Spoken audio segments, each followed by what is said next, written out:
Suppose you are performing the HPLC analysis, you injected the blank solution, the standard solution, everything is fine. And after the standard solution, you injected one more blank, and you suddenly start observing the peak at the same retention time of your principal peak, right? And then you get frustration because of this carryover. You never wanted to have those carryovers into the blank run, but it is appearing for some reason. So let us understand how one can mitigate this kind of carryover, and this is the topic of today's discussion. So let us begin with the presentation, and I am going to give you a 6 point formula, the 6 point formula which is going to help you out in removing the carryover completely from your blank. So the point number one is, let us understand the fundamentals, whether you have selected the appropriate diluent for your sample preparation. Does your sample is having a complete solubility into the given diluent? At least your principal compound, your analyte. If it is not completely soluble, then probably you have selected the wrong diluent, and this is the time you need to consider selecting the appropriate diluent. So understand that if your compound is a polar compound, you need to select the polar diluent, because polar dissolves into the polar diluent. If your compound is a non-polar, then select the non-polar diluent. Or you can also understand, the strength of your diluent, whether it's polar or non-polar. But also make sure that your diluent strength should not be more than the mobile phase strength. So always keep the diluent weaker than the mobile phase, otherwise it can adversely impact your peak shape. So please understand the diluent selection. The second important point is the compound is poorly soluble in the mobile phase. Is that the case, that your compound is having good amount of soluble into a diluent, but when it comes to the mobile phase, your compound is not soluble into the mobile phase? I mean, this can be a possibility because of which the carryover can happen for sure. So make sure that it is not only adequate to check the solubility of your compound in a diluent, but also to check the solubility into the mobile phase too. The third point, contamination because of the injection needle and the loop. See, this is the system. The injection system is very prominent in terms of making this carryover possible. So we need to take utmost precaution to make sure that this system doesn't get contaminated. But in case if the system has now got contaminated, your injection, your loop is contaminated, how you can clean it properly? And these are the 4 steps formula. These are the 4 steps that will help you to make your injection module free of your APIs or the contamination.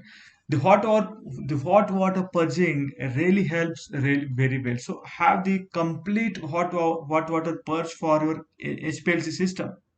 So that in case if there are any residues left over inside the tubing, or the salt deposition on the pump seal, your injection needle, your loop, everything will get completely free of the polar components. Now this will really help like magic in case of your compound is a polar in the nature. Then the followed by that the 30 minutes in the hot water, and followed by 30 minutes to 1 hour with 0.1% OPA, orthophosphoric acid.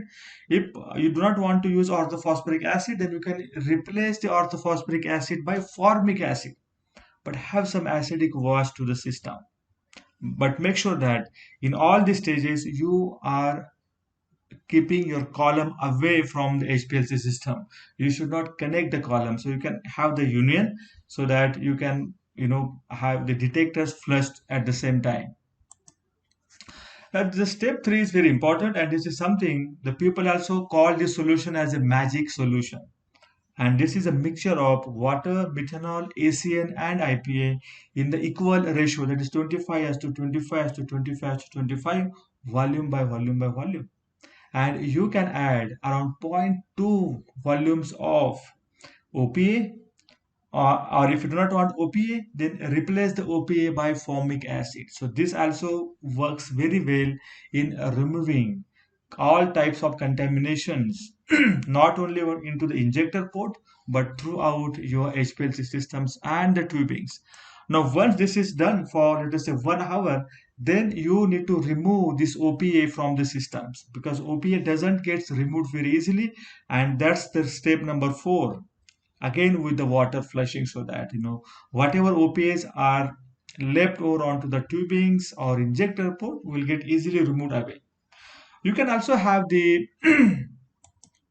intermittent injection with the full loop volume. If your injection loop volume is 100 microliter, you can inject 100 microliter of the suitable diluent like methanol or water in between the step number 1 to 4.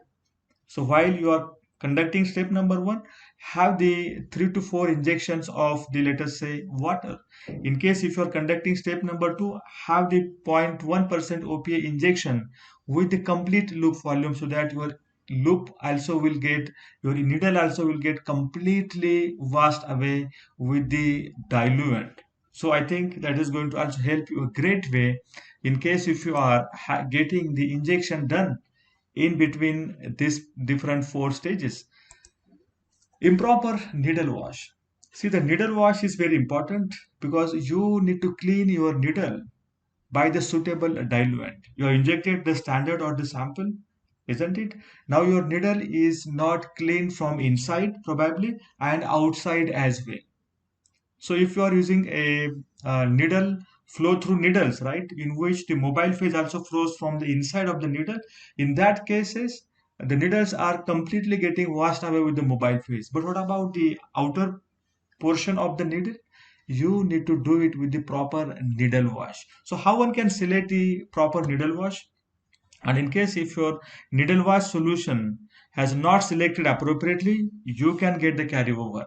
So let us understand now how to select the proper needle wash solution. Point number 1, use polar solvent for polar compound and use non-polar solvent for the non-polar compound. See, most of the times analysts think that uh, highly non-polar solvent is better for the needle wash. If you keep 80% ACN and 20% methanol, it is going to work well. Or 100% ACN is really best one for the needle wash. But this is not the case. You need to select the needle wash based on to the compound's polarity. If your compound is polar, select the more portion of the water into the needle wash solution. If your compound is a non-polar, then you can go with the 90% ACN or methanol and the 10-20 percentage of the water inside it. So always select the needle wash wisely. Point number 2, must be able to dissolve the sample, right? That is the purpose of, if your needle wash is not able to dissolve sample solution, if your needle wash is not able to dissolve your interested components, how this component will get removed from the needle? It will not, and hence it is very important to select the needle wash solvent in which your compound is freely soluble. Point number 3 is must be compatible with the mobile phase and the diluent. To some extent, you can also think about this, but this is not the really great constraint, because in most of the cases, this needle wash will not come into contact much with your diluent and the mobile phase, but also have a thought of, it should not be incompatible with the mobile phase and the sample diluent. So what it contain? It can contain the acidic or basic modifiers. In case if your component is soluble into the acidic pH, then have the acidic modifiers like a TFA. If your compound is soluble into the alkaline pH like triethylamine, then have it as a part of your needle wash. So needle wash doesn't mean only organic solvent, but you can also think of adding some modifiers inside it. And in case if you really want to use a strong organic solvent, then DMSO can become the choice. So this is just a guidance on selecting the proper needle wash solution. Point number 5, high absorbed components onto the column. So in case of reverse phase chromatography, if your compounds are getting highly retained onto the column, so the little portion of that component can remain still on the column, and it can elute into the next injection and appear as a carryover. So how to make sure that this highly retained compound is completely getting removed from the column? And here are the two different ways to do that. Use THF to remove the highly retained non-polar compounds in a reverse-based chromatography. See, the THF is very strong organic solvent, and that can help you to remove such kind of highly retained non-polar compounds. In case if you are handling the basic compounds, and the basic compounds will also get retained onto the reverse phase chromatography, maybe because of the Silanol effect or the secondary interaction, right? In case if your basic compound is in protonated form in BH plus, so this will get retained onto the Silanol, free Silanol groups with the cation exchange mechanism, and this becomes so strong that this basic moiety will remain right forever on to the silanol groups, and it will slowly start eluting into the next injection, and it will appear as a carryover. So how to remove that? In that case, you can use OPA, you can use orthophosphoric acid to remove this highly retained polarized basic compound. The point number 6, one needle seat, right? In this case, Rahul, no, it is very important to replace this needle seat frequently, because this one needle seat will allow sample retention between injections within spaces and the grooves.